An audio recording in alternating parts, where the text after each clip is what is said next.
Hello guys, स्वागत है आपका हमारे यूट्यूब चैनल वीके ज्ञान हब पर। तो मैं आपके लिए लेके आया हूँ रेडियो सक्रियता का टॉपिक। इस टॉपिक जो आपके कंपटीशन एग्ज़ाम के जो बच्चे हैं उनके लिए भी इम्पोर्टेंट है, और जो बच्चे 12th में एग्ज़ाम दे रहे हैं इस साल उनके लिए भी इम्पोर्टेंट है, क्योंकि ये जो चैप्टर है आपके फिजिक्स के लिए भी उपयोगी है और आपको केमिस्ट्री में भी आपको मिलेंगे पढ़ने के लिए। तो ये अगर आप पढ़ते हैं तो आपका फिजिक्स का भी टॉपिक कवर होंगे और केमिस्ट्री के भी टॉपिक आपको कवर होंगे, और साथ में 11th में भी थोड़ा हल्का फुल्का पढ़ना है। तो 11th वाले के लिए भी ये अच्छा टॉपिक है, तो वो भी इस वीडियो को ध्यान से देखेंगे। और आज इस वीडियो में मैं एकदम स्पेशल ऐसा चीज़ें लेके आया हूँ और ऐसा क्वेश्चन लेके आया हूँ जहाँ से आपका ऑब्जेक्टिव और सब्जेक्टिव दोनों क्लियर होंगे। तो आप इत्मीनान से इस वीडियो को देखिए, और इस वीडियो में आपको बहुत कुछ सीखने को मिलेगा, ये मेरा वादा है। इसलिए इस वीडियो को आप गौर से देखेंगे, और अगर कुछ नया सीखते हैं तो वीडियो को जरूर लाइक करके जाएंगे। हम इस टॉपिक को देखते हैं। तो हमारा टॉपिक है रेडियो सक्रियता। रेडियो सक्रियता सबसे पहले सोचते हैं कि ये आया कहाँ से। रेडियो सक्रियता पढ़ के नहीं सोचेंगे कोई टेप रेडियो वगैरह की हम बात कर रहे हैं, ऐसा नहीं है। ये रेडियो सक्रियता एक इवेंट है, एक घटना है जो किसी वैज्ञानिक ने देखा। वो वैज्ञानिक कौन थे? उनका नाम है हेनरी बैकुरल। क्या नाम है? Henry Becquerel. उन्होंने क्या किया कि अपने ड्रॉअर में, एक बार की उनकी घटना मैं बता रहा हूँ जो कि आपको कहीं बुक में नहीं मिलेगा, मैं इसे जो आपको समझा रहा हूँ। तो हेनरी बैकुरल ने क्या किया, अपने घर के ड्रॉअर में उन्होंने क्या किया कि जो एक्सरे प्लेट होती हैं, एक्सरे प्लेट जो होती हैं वो एक्सरे प्लेट उन्होंने रखा था। मैं आपको बता दूं कि एक्सरे प्लेट कैसी होती है। तो एक्सरे प्लेट जो ओरिजिनल एक्सरे प्लेट होती है वो बिल्कुल ब्लैक होती है। आप देखेंगे कि एक्सरे प्लेट जो होती है बिल्कुल ब्लैक, टोटल अगर ब्लैक है तो वो मतलब वो ओरिजिनल एक्सरे प्लेट है। अगर उससे एक्स किरण को अगर गुजारते हैं तो वो उस पर लाइन हो जाता है, लाइनिंग जैसा हो जाता है, उसकी कलर थोड़ी सी चेंज हो जाती है, थोड़ी सी कलर ब्लैक से थोड़ा सा बदल जाता है। तो इसका मतलब है कि वो एक्सरे प्लेट खराब हो चुकी है। तो हेनरी बैकुरल ने क्या किया था कि अपने ड्रॉअर में एक्सरे प्लेट रखा हुआ था उन्होंने, और उनको एक तत्व मिला, है ना, उनको एक तत्व मिला जिसका नाम है यूरेनियम। क्या नाम है? यूरेनियम। उन्होंने क्या किया कि यूरेनियम को उन्होंने ऊपर वाले ड्रॉअर में रख दिया, और कुछ दिनों के बाद उन्होंने इस ड्रॉअर से खोल के एक्सरे प्लेट निकाल रहे हैं तो देख रहे हैं कि ये एक्सरे प्लेट क्या हुआ है कि ये नष्ट हो चुका है, यानी कि इस पर लाइनिंग हो चुके हैं, इसके कलर जो है वो डिस्कलर हो चुके हैं, यानी कि इसके रंग पर थोड़ी सी धब्बा लग गया है। तो वो सोच में पड़ गए कि आखिर ऐसा क्या कारण है जिसके वजह से यहाँ तक कहीं से एक्सरे आया नहीं, कहीं से एक्स किरण आया नहीं, हमने तो कहीं से एक्स किरण दिया नहीं, लेकिन फिर भी इसमें कहाँ से ये जो ऐसा क्या हुआ जिसके वजह से ये एक्सरे प्लेट हमने जो इसमें रखा था उस प्लेट पे जो दाग आ गए। तो इसके लिए उन्होंने दूसरे दिन एक अलग प्लेट रखा, और फिर अलग दिन उन्होंने देख रहे हैं, नए दिन फिर खोल के देख रहे हैं तो वो भी खराब हो चुका है। तो उनके दिमाग में ये बात आया कि ये कहीं ना कहीं घटना जो है यूरेनियम की वजह से हो रही है, क्योंकि यूरेनियम ही जो है ये कहीं ना कहीं से एक्सरे निकाल रहा है, कोई ऐसी तरंग निकाल रहा है जिसके वजह से क्या हो रहा है कि एक्सरे प्लेट जो हैं वो डिस्कलर हो जा रहे हैं, इनके रंग बदल जा रहे हैं। तो इन्होंने क्या किया कि इसी के बारे में इन्होंने, यूरेनियम के बारे में इन्होंने अध्ययन किया, और तब इन्होंने कहा कि यहाँ से कुछ ऐसी किरणें निकल रही है जो अदृश्य किरणें हैं।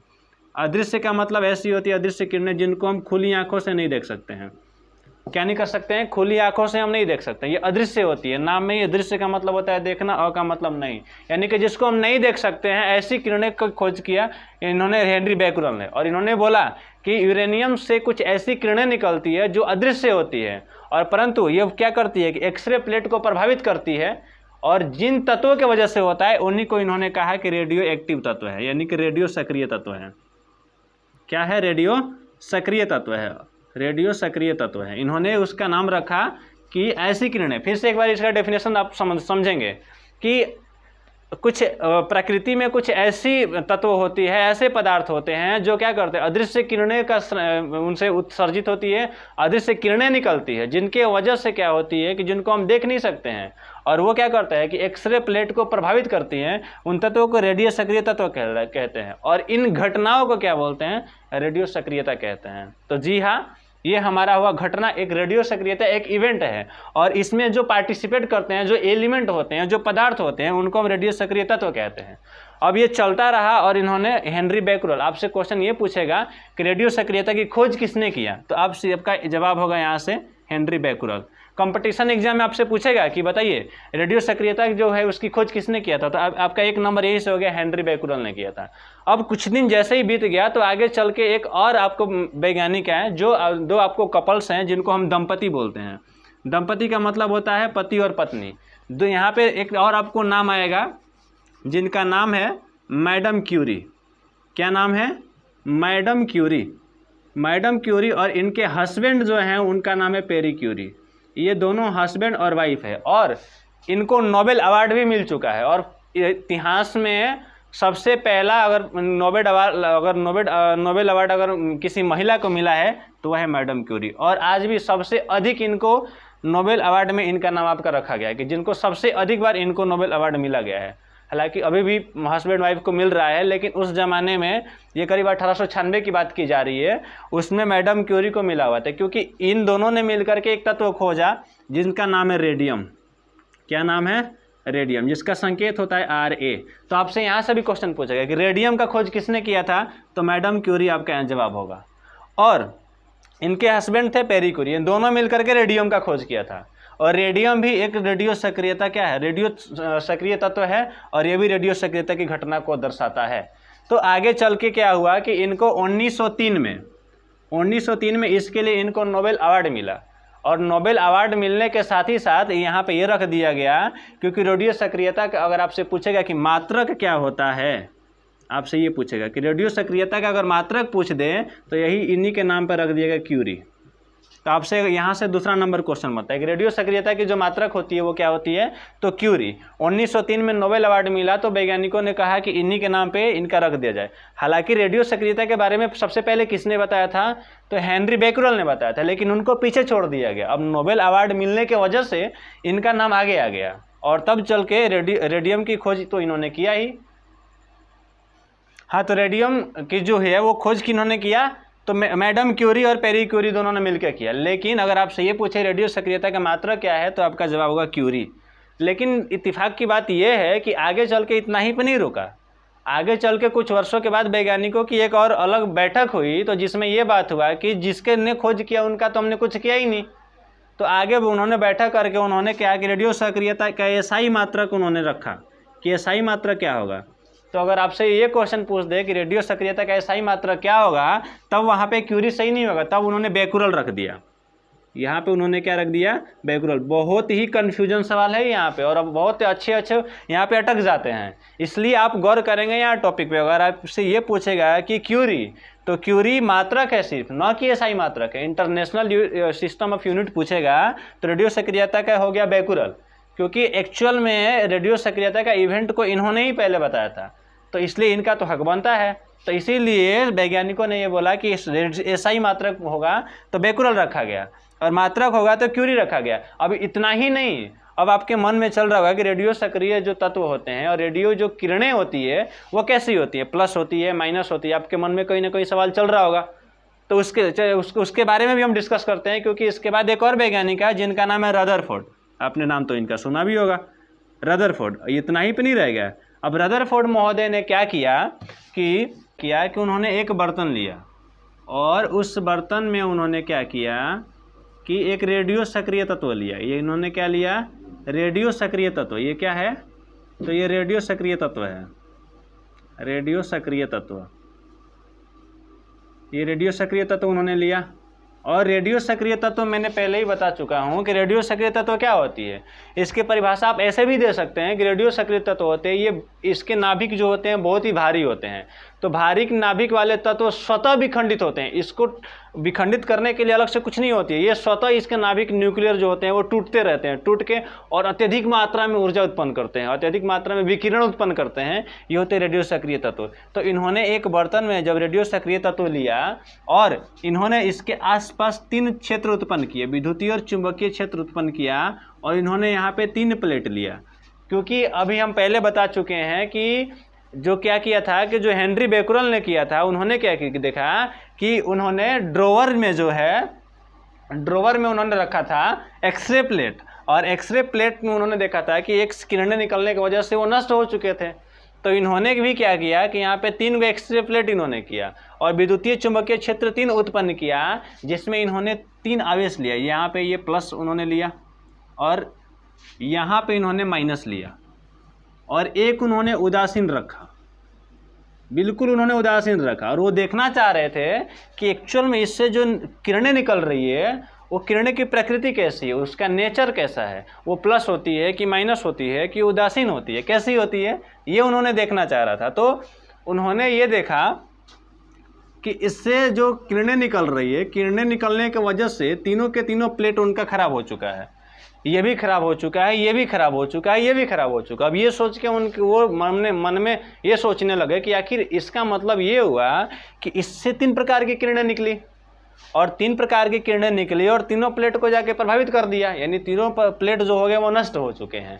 तो उन्होंने क्या देखा कि जो प्लस की ओर गया है इसका मतलब ये कि जरूर माइनस में होगा, और जो माइनस की ओर गया है वो जरूर प्लस में होगा, क्योंकि हम जानते हैं पहले से ही कि जब 2 समान आवेश होते हैं उसके बीच विकर्षण होता है और 2 विपरीत आवेश के बीच आकर्षण होता है। माइनस है तो वो प्लस को अपनी ओर खींचता है और प्लस है तो माइनस की ओर अपनी ओर खींचता है। तो यहाँ पे प्लस हम पहले से हमारा ये जो प्लेट है, ये प्लेट है, ये जो हमारा धन प्लेट है, यानी कि यहाँ पे विद्युतीय और चुंबकीय क्षेत्र धन आवेशित है, और यहाँ पे विद्युतीय और चुंबकीय क्षेत्र जो है यहाँ पे ऋण आवेशित है, यानी कि ये ऋण है, ऋण प्लेट है यहाँ पे। और उन्होंने ये देखा कि इसके वजह से जो किरणें निकली हुई है, तो ये किरणें को उन्होंने नाम रखा, इसका नाम रखा जो सबसे ऊपर गया उदासीन प्लेट को, इन्होंने उनको बोला गामा। इसको क्या बोलते हैं? गामा। उन्होंने इसका नाम रख दिया गामा। और जो प्लस की ओर गया, इनका नाम उन्होंने रखा बीटा, और जो माइनस की ओर गया इसका नाम उन्होंने रखा अल्फा। और उन्होंने क्या किया कि ये जो अल्फा कण होती है, यानी कि देखिए सबसे पहले चीज़ यहाँ से कन्फ्यूजन दूर कीजिए कि रेडियो सक्रिय तत्वों से जो 3 प्रकार की किरणें निकलती है, एक निकली अल्फा किरण, एक निकली बीटा किरण, और अलग निकली जो है गामा किरण। और इन किरण के जो कण होते हैं, जैसे ही कोई अगर किरण है तो ये छोटे छोटे कणों से मिलकर बना होगा, तो ये जो कण होती हैं इस कण को अल्फा कण कहा गया, इसके कण को बीटा कण कहा गया, और जो सीधा निकल गए इसके कण को गामा कहा गया। तो उन्होंने ये सोचा कि यहाँ से निकली एक अल्फा कण, गामा, यहाँ से गामा कण हो गए और यहाँ से हो गए बीटा कण। अब यहाँ पे सोचने वाली ये बात है कि अल्फा, बीटा और गामा ये तीनों को किसने निकाला? तो रदरफोर्ड। किसने निकाला? तो ये घटना किसने किया? रदरफोर्ड। समझ में आ रहा है? तो ये रदरफोर्ड ने इन इवेंट को किया। तो अब इसके वजह से इस रेडियो सक्रियता में 3 वैज्ञानिक का नाम अब तक मैंने आपको बता चुका, 3 यहाँ से। पहला आपके यहाँ पे आया, सबसे पहली बार जिसने किया उनका नाम था बेकुरल, जिन्होंने सिर्फ इस घटना के बारे में बताया था यूरेनियम को देख करके। उसके बाद एक वैज्ञानिक आए, दोनों पति पत्नी आए, जिनका नाम था मैडम क्यूरी और पेरी क्यूरी। हमने आपको समझाया, मैडम क्यूरी और पेरी क्यूरी, इन्होंने मिलकर रेडियम की खोज किया और इन्होंने भी बताया। उसके बाद इस घटना का टोटल अगर हम डिटेल बोलेंगे, इसकी पूरी व्याख्या अच्छी तरह से किसने किया? तो वो रदरफोर्ड ने किया। अब इसके वजह से इस हेनरी जो ये जो है रेडियो सक्रियता की घटना है, इस घटना में तीनों का नाम यहाँ पे आया। तो इन यहाँ पे मैडम और पेरी न करके आपसे सिर्फ क्यूरी यहाँ से आता है। तो मात्रक इसकी मैंने बोला कि यहाँ से अगर आपसे पूछे कि मात्रक, तो मात्रक 2 प्रकार का होता है। एक यहाँ से होगा, आपसे पूछेगा कि बड़ा मात्रक, और एक आपसे पूछेगा कि एसआई मात्रक। तो हमने आपको ये बोल दिया कि एसआई मात्रक पूछेगा तो आपका जवाब होना चाहिए बेकुरल। क्या होना चाहिए? बेकुरल होना चाहिए। बट आपसे ये पूछ दे कि सिर्फ मात्रक क्या है, तब आपका सही आंसर जो होगा या तो क्यूरी वहाँ पे दिया होगा ऑप्शन में, या यहाँ पे रदरफोर्ड दिया होगा। अगर आपसे क्वेश्चन ये पूछ दे कि रेडियो सक्रियता का मात्रक क्या होता है और उसमें रदरफोर्ड दिए रहे हैं और भी कोई नाम दिए रहे हैं, तो आप वहाँ पे क्यूरी नहीं खोजेंगे, ये नहीं सोचेंगे कि उसकी वजह से गलती है। वहाँ पे आपका सही आंसर रदरफोर्ड ही होगा। और अगर ऑप्शन में पूछ दे कि मात्रक क्या, इसका क्या है, और क्यूरी रदरफोर्ड दोनों दिया रहे और ऑप्शन में दोनों है, तो दोनों ही होगा। बट अगर एसआई मात्रक पूछ दे और तब तीनों का नाम दिया रहे, तो एसआई मात्रक में सिर्फ एक का नाम होगा, हेनरी बेकुरल। हेनरी नहीं बोलना, बेकुरल बोलेंगे यहाँ पे सिर्फ। ये समझ में आ गया? अब हम देखते हैं ये जो तीनों है, अल्फा, बीटा और ये जो गामा है, इसके प्रॉपर्टीज़ लिखने के लिए आपसे जो बोर्ड एग्जाम में पूछते हैं कि इसकी प्रॉपर्टीज़ क्या होते हैं, तो हम एक एक करके डिस्कस करते हैं, लिखते हैं कि अल्फ़ा, बीटा और गामा जो है ये कैसी, इनकी प्रकृति कैसी होती है। तो आइए हम इसको भी सीखते हैं कि ये क्या है। चलिए तो हम देखते हैं अल्फा कण, बीटा कण और गामा कण की जो प्रॉपर्टीज होती है इनके बारे में हम देखते हैं। इनकी एक एक प्रॉपर्टीज हम देखेंगे, क्योंकि आपसे एग्जाम में पूछेगा कि अल्फा कण के गुणों को लिखें, तो बस 1 2 3 4 5 6 3 से 4 गुण लिखना होता है। यहाँ से है आप अच्छे से लिख सकते हैं। बीटा कण का भी होगा तो आप लिख सकते हैं, गामा का पूछेगा तो लिख सकते हैं। तो यहाँ हमने टॉपिक पहले मैंने बना दिया, क्योंकि ये वीडियो है तो अगर मैं यहाँ बनाऊंगा तो ज़्यादा टाइम टेकिंग होगा, इसलिए मैंने यहाँ टोटल मैंने बॉक्स बना दिया है। और यहाँ फोकस कीजिए, इसको हम समझते हैं। अल्फा कण का जो आवेश होता है, मैंने आपको ये बताया कि जो अल्फा कण का आवेश होता है इस पर +2 इकाई होता है। कितने यूनिट होते हैं? तो +2 यूनिट होते हैं, क्योंकि इसकी प्रकृति धनात्मक होती है। और बीटा कण का जो आवेश होता है वो ये होता है -1 इकाई, यानी इकाई को तो 1 बोलते ही हैं, यानी कि इकाई लिखना सही नहीं होगा, -1 ही कह सकते हैं, क्योंकि यूनिट का मतलब ही होता है 1, यानी कि इस पे जो चार्ज होते हैं निगेटिव चार्ज होते हैं। और जो अभी हमने बोला कि जो गामा कण होते हैं इसका आवेश बिल्कुल नहीं होता है, ये आवेश इसका 0 होता है, क्योंकि अभी हमने आपको यहाँ से मैंने आपको एक घटना बताया था कि वो जो सीधे निकल गया था, उदासीन होता है, ये प्लेट होता है, इस पर ना प्लस होता है ना माइनस होता है। अब द्रव्यमान की बात करें तो जो अल्फा कण होता है ये जो द्रव्यमान होता है हाइड्रोजन परमाणु के लगभग 4 गुना होता है। हाइड्रोजन परमाणु के द्रव्यमान का लगभग 4 गुना इसका होता है। लेकिन अगर पूछ दे कि हीलियम के होता है तो हीलियम के बराबर होता है। हीलियम जो परमाणु होता है इसके बराबर होता है इसका द्रव्यमान। इसके द्रव्यमान की बात करेंगे तो ये इलेक्ट्रॉन के, यानी कि इलेक्ट्रॉन का द्रव्यमान होता है 9.1, यानी कि यहाँ पे जो होगा 9.1 × 10⁻³ kg, इसका इतना ग्राम जो होता है द्रव्यमान होता है। और गामा कण का जो द्रव्यमान होता है इसका द्रव्यमान बिल्कुल ही नहीं होता है, ना इसका आवेश होता है ना इसका द्रव्यमान होता है। अब यहाँ बात करेंगे सबसे मोस्ट इम्पोर्टेंट, यहाँ पे ये एग्जाम में आपसे यही पूछे जाएंगे कि संकेत क्या होते हैं। अल्फा कण जो होते हैं इनको कैसे हम दर्शाते हैं, इसका संकेत क्या होता है। तो इसको ध्यान से समझेंगे कि ये अल्फा जो कण है, अल्फा का मतलब ये हीलियम होते हैं, हीलियम परमाणु के बराबर होते हैं। इस पर आवेश +2 होते हैं और इसका जो भार होता है वो 4 होता है।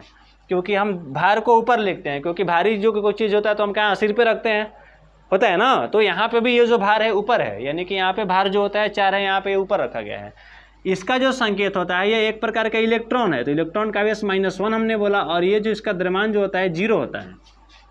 और ये जो संकेत इसका होता है तो यहाँ ये फोटोन यहाँ संकेत करते हैं। अब यहाँ से फोटोन क्या होते हैं, फोटोन एक अलग टॉपिक है।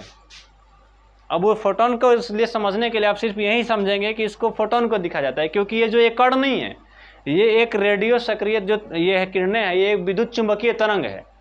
अभी आपसे क्वेश्चन फंसने वाला होता है जहाँ सब लोग फंस जाते हैं। अभी हम इसको पहले भर लेते हैं, उसके बाद हम उसको लास्ट में देखेंगे। इसका जो वेग होता है इसका सबसे कम होता है। अल्फा कण जो है, अल्फा कण का वेग जो होता है सबसे कम होता है, और जो गामा कण का वेग होता है वो सबसे अधिक होता है। इसका जो वेग होगा सबसे अधिक होगा। क्या होगा? सबसे अधिक होगा। हम याद करवा देंगे, आप बस सबसे ध्यान से इसको देखते रहिए। यानी कि अल्फा जो कण होंगे इसके जो वेग होंगे सबसे कम, और जो लास्ट वाला है सबसे अधिक है, यानी कि यहाँ से बढ़ते चलना है। इसमें जो है ये बीच वाला हो गया, तो इसका जो वेग होता है वो अल्फा से जो होता है वो अधिक होता है, यानी अल्फा कण के वेग से होता है जो अधिक होता है, और सबसे अधिक ये होता है। अब बात करेंगे वेधन क्षमता का, तो इसकी जो अल्फा कण की जो वेग है सबसे कम है, तो इसकी वजह से इसकी वेधन क्षमता भी सबसे कम होगी। वेधन क्षमता भी इसकी सबसे कम होगी, और इसका वेधन क्षमता होगा जो सबसे अधिक होगा। इसका वेधन क्षमता क्या होगा? सबसे अधिक होगा। यहाँ भी ध्यान देंगे, बिल्कुल जो वेग है वही वेधन क्षमता है, यहाँ पे गौर करेंगे तो ये तो आसानी इजीली याद कर सकते हैं, कोई दिक्कत तो है नहीं। और यहाँ भी जो हो गया इसका वेधन क्षमता अल्फा कण से जो होता है वो क्या होता है? अधिक होता है। यहाँ क्या होता है? अधिक होता है। लेकिन अगर आपने इस चीज़ को पचा लिए, यानी कि ये पच गया तुम्हारे अंदर की, यानी कि जो वेग होते हैं सबसे कम होते हैं, इसका सबसे अधिक होता है। वेग कम होते हैं इसीलिए वेधन क्षमता भी, यानी जो धीरे धीरे चलेगा तो धीरे धीरे बेधेगा भी। तीर भी है, अगर धीरे कोई स्लो जा रहा है, कोई तीर ये स्पीड से जा रहा है, तो जिसका वेग कम है वो थोड़ा बेधने की क्षमता कम कर उसका रहेगा, तो वेधन क्षमता कम। इसका वेग ज़्यादा है तो ये ज़्यादा बेधेगा। अच्छा, उसके बाद अगर हम ये बात करते हैं आयनन क्षमता, तो आयनन क्षमता उल्टा हो जाता है, यानी कि आयनन क्षमता बात करेंगे तो सबसे अधिक इसका हो जाएगा, यानी कि बिल्कुल उल्टा कर देना है। आयनन क्षमता सबसे अधिक इसका हो जाएगा और सबसे कम इसका हो जाएगा, यानी कि यहाँ घटते क्रम चलेगा। सबसे कम जो है आयनन क्षमता की बात करेंगे तो अल्फा कण की आयनन क्षमता सबसे अधिक, और गामा कण की जो आयनन क्षमता होगी सबसे कम होगी, और इसकी यानी कि जो बीटा कण जो है, बीटा कण की जो आयनन क्षमता होगी वह क्या होगी कि अल्फा से कम होगा, अल्फा से कम होगा। यानी कि इस दोनों में बढ़ते क्रम चल रहा है, ये बढ़ रहा है, इससे ज़्यादा ये बढ़ रहा है, ये सबसे अधिक हो गया। यहाँ भी बढ़ रहा है, इससे ये थोड़ा और बढ़ा, इससे ये सबसे ज़्यादा बढ़ गया, लेकिन यहाँ घट रहा है, सबसे अधिक ये है, इससे थोड़ा सा कम और सबसे कम ये हो गया। तो समझ में आ गया। अब देखिए यहाँ से आपसे ये क्वेश्चन पूछता है कि अल्फा कण और अल्फा, बीटा और गामा, आपसे ये क्वेश्चन पूछता है कि निम्न में से जो है अल्फा कौन से कण होते हैं। तो अल्फा कण, बीटा कण और गामा कण। ये जो गामा कण है ये जो है एक प्रकार का फोटोन है, यानी कि हम बात करेंगे कि इसका जो वेग होता है वह प्रकाश के वेग के बराबर होता है, प्रकाश के वेग के बराबर होता है, प्रकाश के वेग के बराबर होता है। और विद्युत चुंबकीय तरंग की एक परिभाषा कहती है कि जो तरंग होती है जिसका चाल होता है प्रकाश के वेग के बराबर होता है, यानी प्रकाश का वेग कितना होता है बात करेंगे तो 3 × 10⁸ मीटर प्रति सेकेंड होता है, c बराबर प्रकाश की चाल। और जिसका अगर इसकी चाल के बराबर अगर है तो वो कण नहीं होते हैं, वह एक होते हैं विद्युत चुंबकीय तरंग, विद्युत चुंबकीय तरंग होते हैं। क्या होते हैं? विद्युत चुंबकीय तरंग होते हैं। और ये जो गामा एक प्रकार का है वो एक प्रकार का विद्युत चुंबकीय तरंग ही है, यानी गामा को रखेंगे तो अल्फा कण और बीटा कण ये प्लस माइनस होते हैं, लेकिन ये जो है एक प्रकार का ये जो है विद्युत चुंबकीय तरंग है। ये ध्यान रखेंगे, बहुत इंपॉर्टेंट क्वेश्चन है विद्युत चुंबकीय तरंग। ये आपका बहुत भी है, यहाँ से क्वेश्चन आपको फंस जाते हैं क्योंकि ऑप्शन में पूछ देता है कि निम्न में से कौन सा विद्युत चुंबकीय तरंग है, और आपसे ऑप्शन में डाल देगा अल्फा कण, बीटा कण, गामा कण, और ऑप्शन डी कर देगा तीनों। तो वहाँ बहुत बच्चे अल्फा, बीटा और गामा का नाम सुने होते हैं, इसीलिए तीनों मार देते हैं, और मार के पता चलता है बहुत खुश हो जाता है कि आज हम सही करके आए हैं, और जैसे ही घर पे आते हैं और मिलाते हैं तो पता चलता है कि ओ हमने तो गलती कर दिया, क्योंकि यहाँ पे विद्युत चुंबकीय तरंग सिर्फ है जो गामा है। विद्युत चुंबकीय तरंग किसे कहते हैं तो एक लाइन में हम बता रहे हैं कि जिस तरंग की जो चाल होती है प्रकाश की चाल यानी कि 3 × 10⁸ मीटर प्रति सेकंड के बराबर होती है, उसको विद्युत चुंबकीय तरंग कहते हैं। और यहाँ पे सिर्फ गामा कण की है, इसीलिए गामा कण को विद्युत चुंबकीय तरंग कहते हैं। और जबकि अल्फा और बीटा जो है वो विद्युत चुंबकीय तरंग उत्पन्न नहीं करते हैं, ये चीज़ समझना है। तो ये अगर वीडियो समझ में आपको आया तो इस वीडियो को लाइक करें, कमेंट करें, और अपने पूरे दोस्तों में जो है इसको जो शेयर करें, और चैनल अगर सब्सक्राइब नहीं किए तो चैनल को सब्सक्राइब करें और बेल आइकन दबाना ना भूलें। Thank you very much.